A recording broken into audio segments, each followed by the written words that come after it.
An egg cracks open into a hot pan every morning. It sizzles. A few minutes later, breakfast is ready. It's something billions of people do almost every single day. In fact, every year, humans eat more than 1.2 trillion eggs. That's over 150 eggs for every person on Earth. But have you ever stopped and asked, why is it always a chicken egg? Because chickens aren't the only birds that lay eggs. There are ducks, quails, geese, turkeys. In fact, there are more than 10,000 species of birds on Earth, and almost all of them lay eggs. And birds aren't the only ones. Snakes, crocodiles, sea turtles lay eggs, and most fish reproduce with eggs. Even frogs, toads, and countless insects begin life inside an egg. So if the world is full of eggs, why did only one become breakfast? Was it the taste, the nutrition, or is there a much bigger story hiding behind something we've never questioned? Let's find out. Let's start with quails. If you've ever seen a quail, you've probably noticed something. It looks almost like a miniature chicken, and that's not just a coincidence. Quails and chickens both belong to the same bird family, Phasianidae, making them close relatives in the bird world. Just like chickens, quails lay edible eggs. Those eggs are like the miniature version of chicken eggs, rich in protein, vitamins, and healthy fats. In many countries, they're considered a delicacy. If quails look like miniature chickens, then ducks seem like their bigger cousins. Their eggs are larger, their yolks are richer, and many bakers actually prefer duck eggs because they make cakes and pastries fluffier.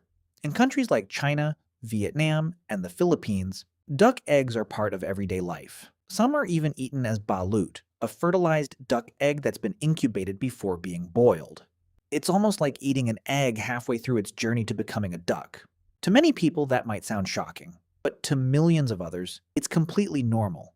So why do some people enjoy it, while others can't even look at it? Psychologist Paul Rosen believes the answer isn't always taste, it's familiarity. Foods we grow up eating often feel normal. The foods we don't can feel strange, even if they're perfectly safe to eat. Maybe the reason isn't the egg at all. Maybe it's us. Let's go future out. Fish eggs break the rules.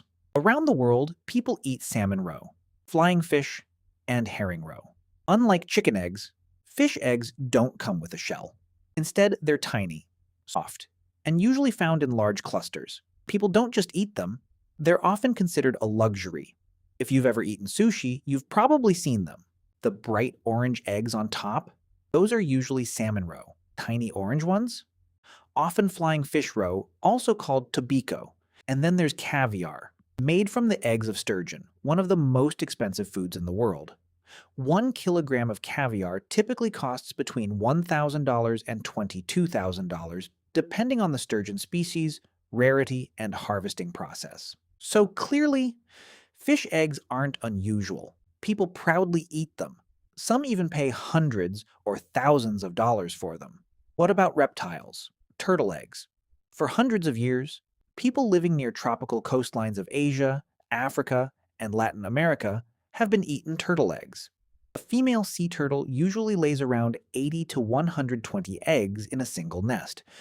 Because so many eggs were collected for food and sold in local markets, fewer hatchlings reached the ocean every year. Over time, several sea turtle populations declined dramatically.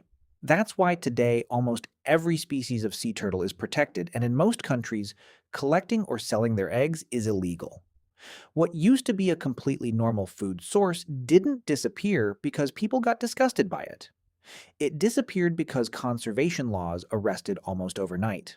But in northern Australia, some indigenous Aboriginal communities and licensed harvesters still legally collect saltwater crocodile eggs under strict government rules. People who've tried them often describe the taste rich, creamy, and slightly gamey, very similar to duck eggs. The real problem wasn't eating eggs. It was taking too many of them from the wild. But amphibians never even entered the race. What happened with frog eggs? Those jelly-like clusters you see floating in ponds are tiny and mostly made of water. They offer very little nutrition value, and some frog and toad species even pack their eggs with toxins, making them dangerous to eat. It's the first animal on our list whose eggs can actually fight back, protecting themselves by making predators think twice. That's why, despite thousands of frog and toad species around the world, their eggs never became part of the human diet. So, what about insects? In central Mexico, people have been eating ant eggs and larvae for centuries. They're called Eskimos. Harvesters collect them by digging into the underground nests of giant black ants, usually found beneath agave plants. People were eating Eskimos long before the Aztec Empire even existed. But outside that region, most people have never even heard of them. The tradition simply never spread beyond the local communities, which is why Eskimos remained a regional delicacy instead of becoming a global food like chicken eggs. Wait, let's jump back to the one of the biggest wildlife extinction in history caused by humans is something almost nobody talks about. By the late 1800s, humans had already caused one of history's biggest wildlife disasters: passenger pigeons. Once numbered between 3 and 5 billion, a billion, filling the skies across eastern North America. But decades of commercial hunting and large-scale egg collecting caused their population to collapse in just a few decades. On September 1st, 1914, the last known passenger pigeon, Martha, died at the Cincinnati Zoo.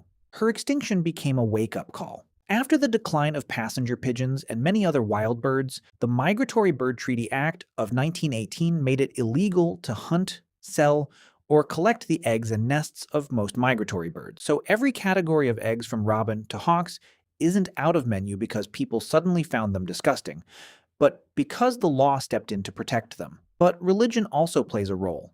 In Judaism, for example, if an egg contains a blood spot, many observant Jews won't eat it because it's believed life may have already begun to develop, while Islam generally allows eggs from halal birds.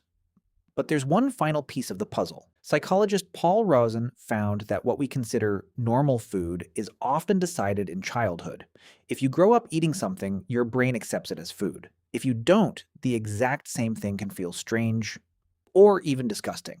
That's why balut is an everyday snack for millions of people, while others can't even imagine taking the first bite. And that brings us to the biggest question of all. If taste, nutrition, laws, and culture all matter, why did chicken eggs become the world's breakfast? After everything we've seen, one thing becomes clear. It wasn't because chicken eggs taste the best, it wasn't because they're the most nutritious, and it certainly wasn't because they're the only eggs people can eat. Chicken eggs won because chickens won. Their wild ancestor, the red jungle fowl, was domesticated thousands of years ago. Unlike most animals, chickens breed quickly, eat almost anything, require very little space, and lay hundreds of eggs every year. As humans spread across the world, chickens spread with them. And wherever chickens went, their eggs followed. After all, chickens do something very few animals can. They lay eggs almost every single day. And when you're trying to feed billions of people, that's exactly what the world needed.